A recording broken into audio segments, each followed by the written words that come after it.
the new chapter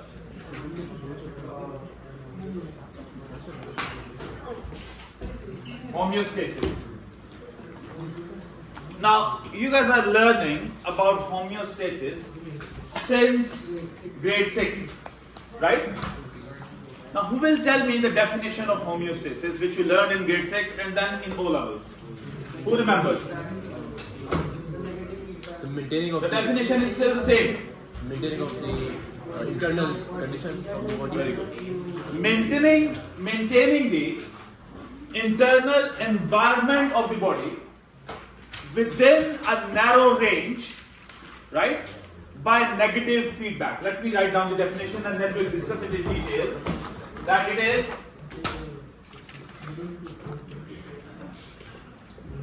maintaining internal.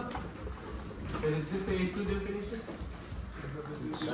Definition, right? Maintaining internal environment of our body within a narrow range by negative feedback. Now let's discuss this in detail. First of all, we need to understand what is the meaning of internal environment. Now, when we talk about body temperature, that is the internal environment of our body, right? When we talk about pH of blood, when we talk about pH of cytoplasm, what is this? This is internal environment of the body. When we talk about water concentration inside the body, in the blood, inside the cells, in the tissue fluid, that will be what? Internal environment of the body. When we talk about glucose concentration, that is the internal environment of the body, right? Now, when I am talking about water concentration, it comes in a phenomenon which is called as osmoregulation. It comes under the phenomenon which is called osmoregulation. Glucose comes under the phenomenon called glucoregulation, right? Or glucose regulation. Now, these are just few of the examples of the internal environment. Now, our body temperature is in between 36.4 degrees to 37 degrees, right? The pH of the blood is from 7.1 to 7.2, right? Same pH of the cytoplasm, water content or water concentration, it should be maintained. You see, if we talk about overall water concentration of the body, overall water content of the body I'm talking about. I'm not talking about cytoplasm, I'm not talking about tissue fluid. I'm talking about overall content. There must be 70% water in the body, right? But if we go at the level of tissue fluid and the cytoplasm, 80 to 90% water. Do you remember that or not? Right? Now remember, the water potential inside the cell and outside the cell will always be the same. Right? We'll talk about glucose concentration.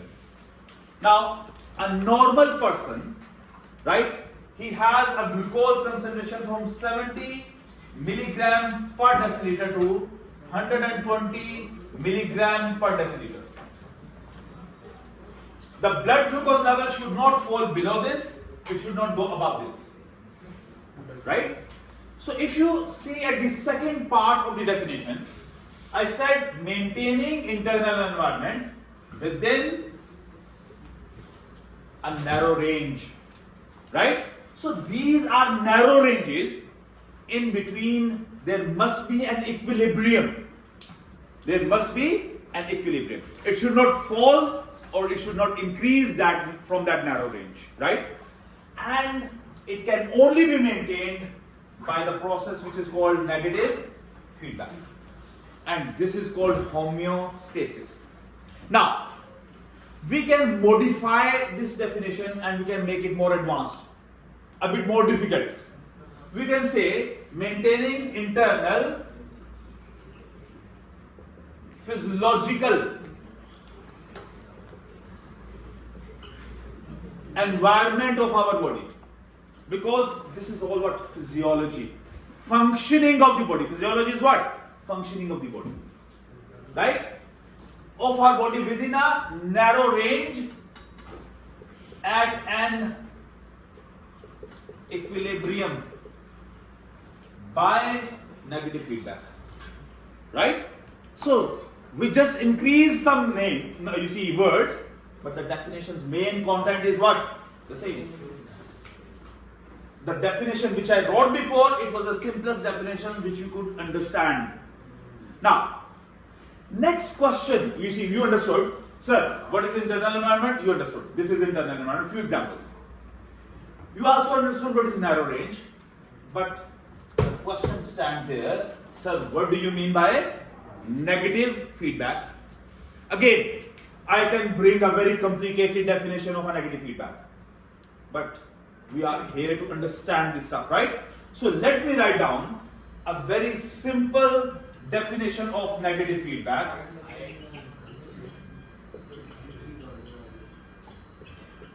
And then let's try to understand that, right? Now the definition of negative feedback, which I'm going to write down, is reaction of our body opposite to stimulus to maintain homeostasis. Now here I am talking about reaction, right? And I am talking about what? Stimulus. The change will always be a stimulus. Remember, what is the definition of stimulus? Any change inside the body or outside the body, right? Now, if our body temperature change, let's suppose you become hyperthermic, you have fever, that is the change inside the body, right? Let's suppose that right now the temperature is 40 degrees, it becomes 45 degrees externally, that will be an external change, right? Our body detects both changes. There are thermoreceptors, we will talk about these receptors in detail in next chapter, right? There are thermoreceptors in our skin which detect the change, right? If you touch something hot, your hand comes back, right? Why? Because your skin has thermoreceptors in that. Same, there are receptors inside the body. There is hypothalamus. Now hypothalamus, it controls many activities of the body, right? It is also called you see, it is a regulatory center of our body. So hypothalamus, it will detect change in temperature inside the body. Well, thermoreceptors in the skin will detect the change in the temperature from the outside. Got it? So the receptors, they will detect the stimulus.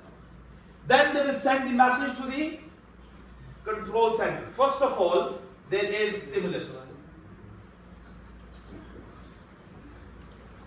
This stimulus is detected by what? By receptors. Receptors, they will send the message to what? Control center. In our case, the control center is what? Right? Then control center will send the message to what? Effector. And effector, it will bring the reaction. In other words, we can also call it what? A change. Right? Now, in this process, this change will be to bring the things back to normal. Back to equilibrium. Back to equilibrium. Now let me explain this with the help of an example. Now remind me, I have to teach you about positive feedback at the end, inshallah, right? Now, we will talk about this in detail in this chapter later. What is the name of this organ? Pancreas. Now, in the pancreas, there are special kind of cells. These cells are called what? Islets of Langerhans.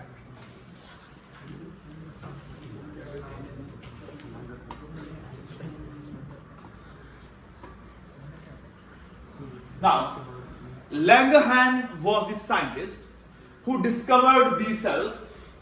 That's why these are labeled as Langerhans. But question is, why are they called as islets? Now these cells, these are endocrine cells. Please pay attention. In the pancreas, there are two types of tissue. There is endocrine tissue and there is exocrine tissue. You have never heard the word exocrine before in your life. Now let me tell you. The pancreas, does it produce pancreatic juice or not? Yes. Right? The pancreatic juice contains proteases, lipases, carbohydrates, right? Now, those enzymes, the pancreatic juice, where is it released? In pancreatic duct. In pancreatic duct, right? It is not released into the blood. Any secretion of a gland that is not released into blood, rather released into a tube, those glands are called exocrine glands. Listen again. Over here, we have pancreatic duct, right?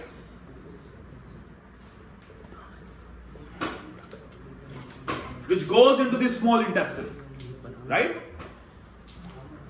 Now, the cells other than islets of Langerhans, these are exocrine cells. They produce the enzymes of the pancreatic juice, right? But among those cells, there are patches of these cells, like small islands over here. Like there is sea of water, and there are small islands over there, right? Pieces of land. Now, these are not islands, right? They're way too smaller than that. So they can't call them as islands of the Langerhans. They used the term islands and they took the word islets. Now, islets does not mean islands. Look like islands. Look like islands. That's why they are called as islets of Langerhans. Yes, Anas, you have a question? Alright. Now, these islets of Langerhans, there are two types of cells over here. Do you remember? Very good. There are beta cells and there are alpha cells over here. Right? Now, over here, this is liver. Now, the beta cells, they produce a hormone called insulin. And alpha cells, they produce a hormone called glucagon. Now, if you guys remember, we learned about insulin and glucagon in AS. We learned that these are protein hormones. Do you remember that or not? Right? These are polar hormones. Remember or not? Now, let's suppose, now remember that the blood glucose level should be maintained in between this range. 70 milligram per deciliter to 120 milligrams per deciliter, right, in your blood. If the blood glucose level becomes below 70 milligrams per deciliter, we call it as hypoglycemia. We call it as hypoglycemia. And if it goes above, we call it as hyperglycemia, right?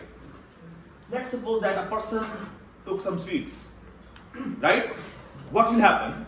His blood glucose level became 150 milligrams per deciliter. Right? Now, this blood glucose is where? It is in the blood, right? Blood is circulating in the body. It will reach where? In the hypothalamus. Hypothalamus, it will send the message to the pancreas, islets of thymus. They will start producing what? Insulin. Now remember that the glucose, its concentration is what? High. In the response, now stimulus is what? High concentration of glucose. What is this? Stimulus. Who detected? Hypothalamus. Right? And send the, and it is the control center as well. So it sent the message to what? To the effector. What is that? Pancreas. Beta cells, right? They produce what? Insulin. Insulin traveled in the blood. Remember, endocrine glands are the glands that release their secretions into blood. Endocrine glands are the glands that release their secretions into blood. Now, pituitary gland will release its secretions into blood.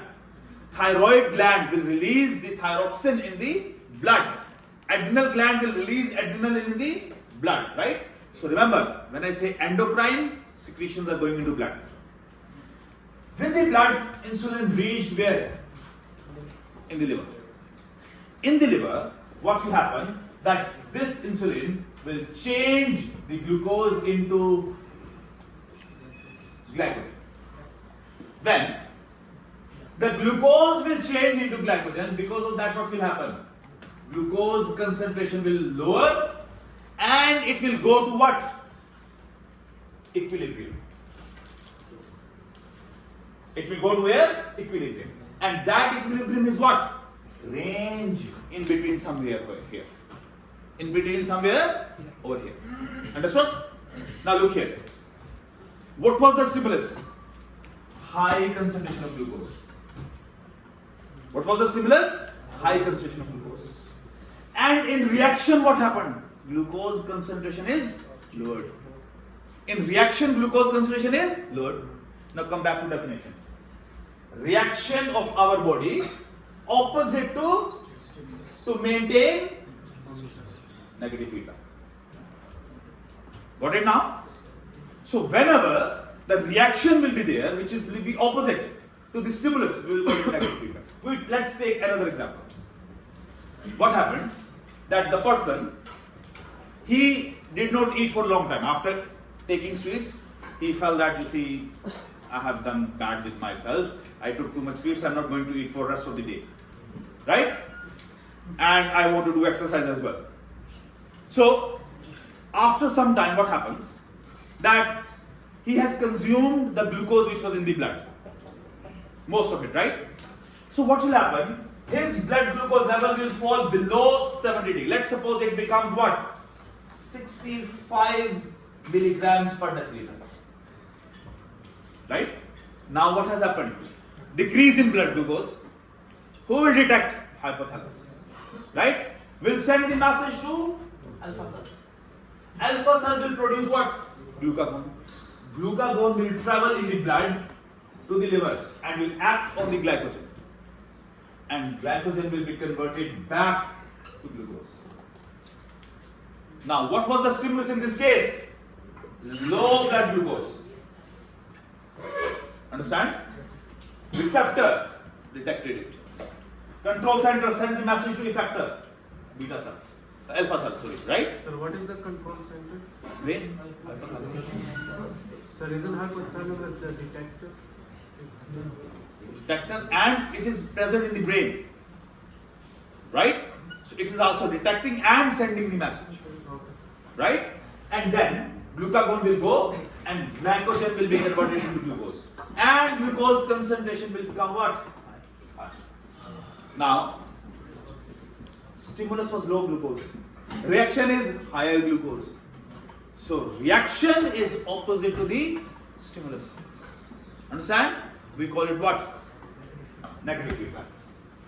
Now remember one thing. Negative feedback is protecting us, is helping us, is making us stay alive. Understand? Negative feedback is very important. Right? Without negative feedback, there will be no homeostasis. Now, you guys have learned one topic. It was in the syllabus of A2, I think, so they have removed it. But you guys have already learned that in O levels. that is thermoregulation.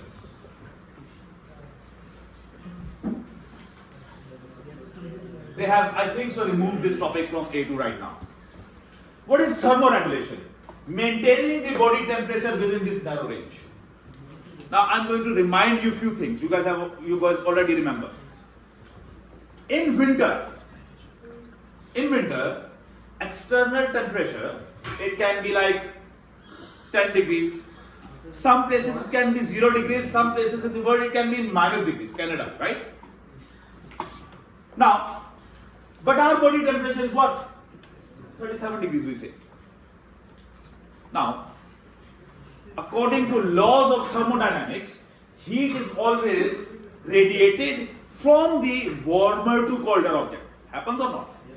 So what should happen? Heat should just radiate out of our body. We should go into hypothermia and we should die. But it's not happening. Is it happening? No. Because negative feedback is helping to maintain this temperature. How? You remember, let me tell you. When you feel cold, do you get goosebumps? Right? If you go wearing you see half sleeve shirt, in the cold, you get goosebumps. What is that actually? Hair erector muscles contracting, making your hair straight. Remember that or not? You learned that. Yes. Trapping a thin layer of hair, acting as an insulator. Vasoconstriction. Do you remember that or not? In winter, your skin color becomes pale. Right? Why? Because less blood flows through your skin. So these are all mechanisms that come in negative feedback. What was the stimulus? Cold. The low temperature. And in reaction, the body is maintaining the temperature by keeping it warm. Got it? That is negative feedback. Alright? Now, positive feedback 99.99% times is bad. But yes, positive feedback. But it is required sometimes in the human systems as well. We'll talk about that as well. But first, let's talk about the bad part of the positive feedback. Now, first of all, let's discuss the definition of positive feedback. Again, an easy definition.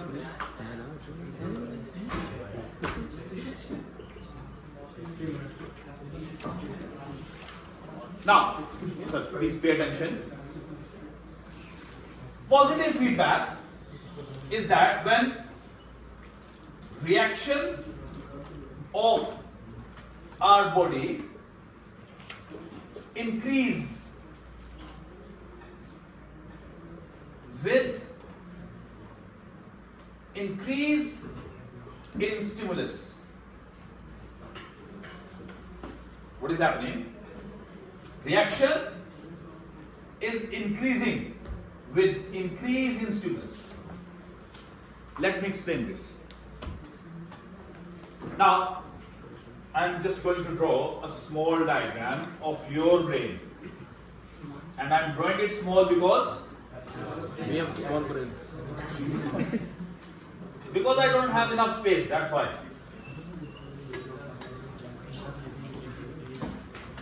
Now, please pay attention. Now, our brain, I'll teach you inshallah in detail in next chapter, is divided into 3 parts. Forebrain, midbrain, hindbrain. Forebrain, midbrain, hindbrain. This is forebrain, right? Over here we have midbrain. And this part is the hindbrain. Hind means back part, the lower part. Now, in the hindbrain over here, we have a part which is called as medulla oblongata. If you guys remember, we did talk about it in AS, in the breathing system chapter, right? Now, medulla oblongata, it is the respiratory center. It is the place from where breathing is controlled. Now, you guys may have heard sometimes in the news that there was fire in the building and people died because of suffocation, not because of burning. People died because of suffocation, not because of burning. Why? What happens actually? Now, as this medulla oblongata, it is the respiratory center, it controls breathing. concentration of carbon dioxide in blood. This actually checks what? Concentration of carbon dioxide in the blood. If the concentration of carbon dioxide in the blood will increase, this medulla oblongata, it will send a message to intercostal muscles, externals and internals, and also to the diaphragm to contract, relax, do whatever, right? Just get rid of these carbon dioxide. Now, let me give you a simple example. If I hold my breath for, after some time, I'm not holding. After some time, what will happen? Whether I want or not, I will start breathing. Happens or not? Now, when, let's suppose there is a fire in the building, oxygen is being consumed because of the combustion. Only carbon dioxide is being produced. So when a person will inhale that air, there will be high carbon dioxide concentration in the air. Right? When the person will inhale the air, that where there is fire, carbon dioxide will enter, right? That carbon dioxide will go into the blood from higher concentration to lower concentration. It means carbon dioxide will diffuse into blood. Because of that, what will happen? Concentration of carbon dioxide in the blood will increase. Who will detect it? Medulla oblongata. As it will detect that there is high carbon dioxide concentration, it will send more message where? Intercostal muscles and diaphragm to contract, relax, get rid of it. The person will inhale, right? Or exhale deeply, right? During that, what will happen?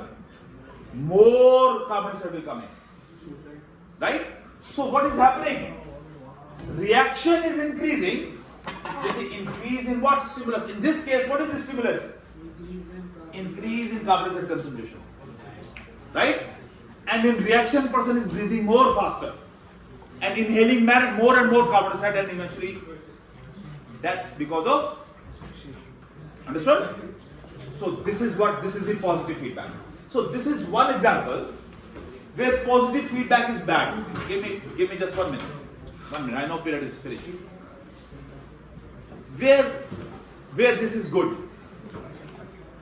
Now, when you guys will go to the medical college, you guys will learn at the time of birth. At the time of birth, the uterus needs to contract to push the fetus out. Right? Now, you guys know that there is cervix. You guys have learned that, right? When the fetus head touches the cervix, a message goes to the brain.